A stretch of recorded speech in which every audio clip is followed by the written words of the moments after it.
السلام عليكم ورحمة الله وبركاته. يا ريت في بداية الفيديو تصلي على النبي، ولو مش مشترك في قناتين اشترك بعد حالا وتفعل زر الجرس عشان يوصلك الفيديوهات الجديدة. ما تنساش اللايك والشير للفيديو. يا ريت تتابع الفيديو ده معايا للنهاية عشان كله أخبار، في حاجات هتضحكك وفي حاجات يمكن تتفاجئ بيها. حضرتك شفت معايا المهندس خالد مرتجي أما قال في تصريحات لي، قال إن الزمالك خد بطولات أفريقيا أما الأهلي ما كانش بيشارك فيها. تخيل لو الأهلي كان بيشارك في البطولات دي كان استحوذ على كل البطولات وكل الأرقام القياسية وكان حقق أرقام كبيرة جدا. طبعا الموضوع ما وقفش لغاية كده. في قناة نادي الزمالك الأستاذ الصحفي الكبير عبد الشافي صادق، اسمع معايا قال إيه وارجع لي تاني، يلا بينا. هو قال ان الزمالك مدين للاهلي، مدين بايه؟ انه اتمنع من قاطع بطوله افريقيا من 95 لسنه 99. انا هرد على المهندس خالد مرتجي بالواقع والتاريخ لانه كلامه فيه تضليل. نعم. التضليل في الكلام ان البطولات اللي حصل عليها الزمالك بعيده كل البعد عن التاريخ اللي قاله المهندس خالد مرتجي اطلاقا. يعني يجب ان عندما يطلق تصريحات فيها نوع من الاستفزاز وفيها نوع من اثاره الفتنه وفيها نوع من اثاره الاحتقان ان يكون قاري التاريخ. الأستاذ عبد الشافي صادق بيقول هيثبت بالأرقام بالتواريخ إن الأستاذ خالد مرتجي كذاب.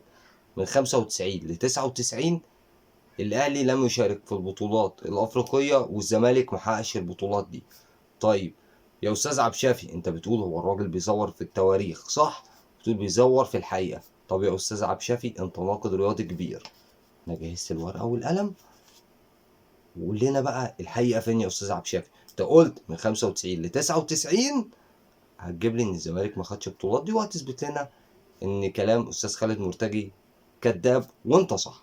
يلا يا ناقد يا رياضي، سمع الناس وأبهرهم. الرابعه 96 انا حاضر النهائي في ولايه ايبادن في نيجيريا وهنا في القاهره. في ولايه ايبادن في نيجيريا وكان كابتن محمود سعد مساعد للمدرب او المدرب العام على الفريق، وكان هناك كان ضد فريق شوتنج ستارز. نعم. وشوتنج ستارز هناك خسر الزمالك 2-1 وجاب لهدف الزمالك طارق مصطفى، وهنا الزمالك فاز 2-1 ولعبوا ضربات جزاء وحصل الزمالك على البطوله. لا انا حاضر البطوله ما تناقشنيش. مين 96؟ انت مش لسه قال يا عم انت من 95 ل 99 هثبت ان الراجل ده كذاب وبيقول حاجات ما حصلتش وبيضلل التاريخ؟ ده انت اللي قلت 96. انا ليه جبت الورقه والقلم؟ انا مشيت وراك ليه يا عم انت؟ يا عم انت كل مره بتفضحني، اللهم اني صايم. انا مصور الفيديو ده وانا صايم يعني.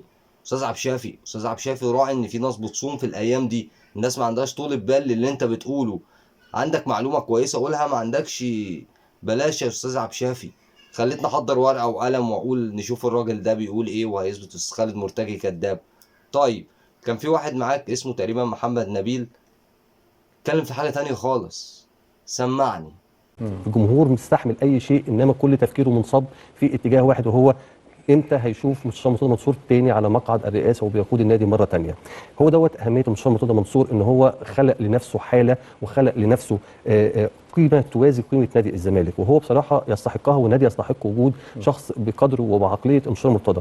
بيقول لك اي حد بيقابلني في الشارع ما بيسالنيش نادي الزمالك عامل ايه واخباره ايه، بيسالنا على المستشار مرتضى منصور.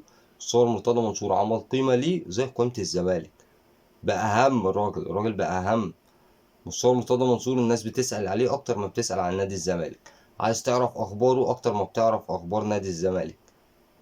يا عم الحاج انت، انا عارف ان انت عايز تاخد الضوء واللقطه، بس مش كده. مش كده. جماهير الزمالك على اخرها مستنيه مدرب جديد، هم في صدمات، انهباط في مستوى الفريق. ما تقولوش بيسالونا عن المستشار.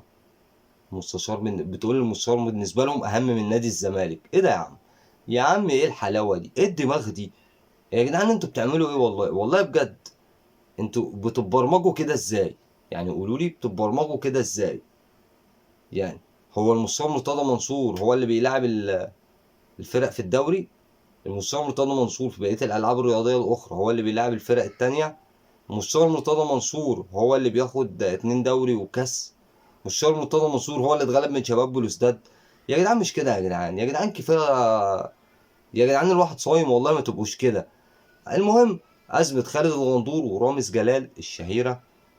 رامز جلال طلع برد ناري لخالد الغندور قدام حضرتك، صفحته اهي. بيقول ايه؟ اعتذار واجب لكل جماهير نادي الزمالك العظيمة التي يكن ليها كل احترام وتقدير. الكلمة اللي اتقالت خلال حلقة النجم أحمد السقا ضايقت عدد كبير من إخواتي الزملكاوية، رغم إن الكلمة هزار مش أكتر، ورغم إني قلت كلمات مشابهة في برامج سابقة وما حصلش رد فعل بالقوة دي وقتها. أنا مقدر طبعا إن وجود الزمالك في المركز الخامس في الدوري وخروجه من دور المجموعات في أفريقيا مخلي جمهور الزمالك حساس الفترة دي بزيادة، وعشان كده مش زعلان من أي حد غلط في حقي. رمضان كريم عليكم. اوبا، رامز جلال مسك خالد الغندور شلوحه، قصف جبهة وش. الراجل عاذر ان انت في المركز الخامس في الدوري.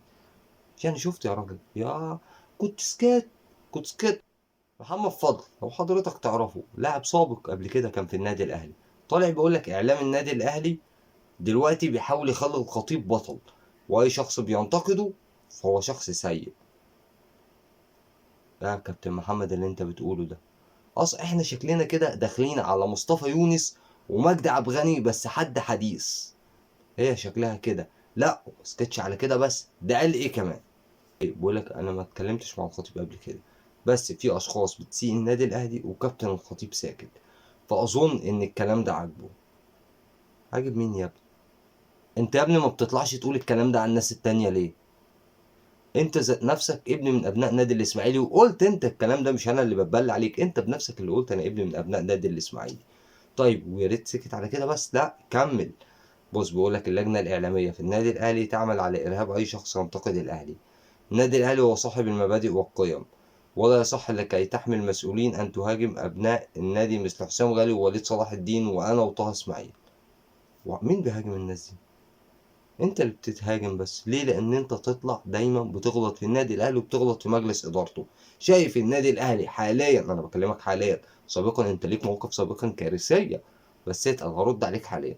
حاليا النادي الاهلي عنده مباراه هامه يوم 1 ابريل امام نادي الهلال السوداني، المفروض كلنا نقف مع النادي الاهلي، وانت طالع بتهاجم مجلس اداره النادي الاهلي، وطالع بتخبط في النادي الاهلي. لا وبتقول انا وقعت مش عارف مع امام عاشور ومحمود حماده بس لولا الظروف ومشيت. ظروف ومشيت ايه؟ انت طمعان ان انت تمسك منصب في النادي الاهلي، فحاليا ما لقيتش اي منصب تمسكه، فبتحاول ان انت تقلب على محمود الخطيب عشان حد يشغلك. وفعلا هم هيشغلوك وهيبقى عليك طلب كتير قوي الايام الجايه، لان اي حد بيهاجم النادي الاهلي فهو بيشغلوه الايام دي كتير قوي. اما بالنسبه للمواقفك السابقه، عد معايا. فاكر موضوع كهربا؟ لو مش فاكره اهو. زكريا السند والظهر اللي موجود معاه، وهكذا دائما دور المرأة المصرية معروف وموجود. لقطات للتاريخ ولقطات للذكرى والكابتن محمود الخطيب. طيب شفت موضوع الكهرباء ده ساعة ما كنا بنستلم الدوري ال 42 من موسمين، حضرتك اتخانقت مع كهرباء واصدرت عقوبة بايقاف اللاعب. ده بالنسبة لكهرباء، وما زلت لغاية النهاردة بتهاجم كهرباء. طيب خلصنا من موضوع كهرباء، اكلم لك ولا ايه؟ موسيماني. فاكر موسيماني لازم يمشي، مدير فني فاشل. ليه يا عم؟ هو كده مدير فني فاشل، بيكسب وخلاص. طب ليه يا عم؟ انت شايف راجل بيكسب وداخل على بطولة، كان داخل على نهائي دوري ابطال افريقيا وطالع بتهاجمه وبتشتمه. ما سكتناش على كده وبس، لا يا طلعت تهاجم الخطيب من كام يوم، وقعدت تقول وصل وكنت عايز تعين مدير رياضي للفريق. كل ده عشان ما اشتغلتش في النادي الاهلي. انا مش عارف في ايه، هي عافية؟ لا يا حبيبي مش عافية. اقول لك على حاجة، انت بتقول انت وقعت مع امام عاشور ومحمود حماده وي. انت لو جبت لي ميسي وكريستيانو رونالدو، انا مش عايز منك حاجه. شوف انا مش عايز من وشك حاجه يا اخي. يا اخي انا مش عايزك تجيب لي لعيبه، انا عايزك تبعد عن الاهلي. يا ابني ده انا كل الجون اللي افتكره لك، والله على ما اعتقد انت جبت جون واحد مع الاهلي. كل الجون اللي افتكره لك اللي هو اللي جبته في الاتحاد الليبي اللي بالدماغ. ده الجون الوحيد اللي افتكره لك، اللي هي ضربه راس، كان محمد بركات لعبها لك عرضيه وانت من ورا المدافع احرزتها بضربه راس. ده الجون اللي انا افتكره لك يا كابتن فضل. انت مالكش اي تاريخ مع النادي الاهلي، ولا تمثل النادي الاهلي بشيء. وفعلا انت ما ينفعش تبقى اصلا ابن من ابناء النادي الاهلي، ولا تخش في يوم من الايام النادي الاهلي، ولا منصب ولا اي حاجه. يا ريت اداره النادي الاهلي تدي الشخص ده بلوك من النادي الاهلي. يا ريت ما تنساش تشترك في القناه وتفعل زر الجرس عشان يوصلك كل الفيديوهات الجديده. السلام عليكم ورحمه الله.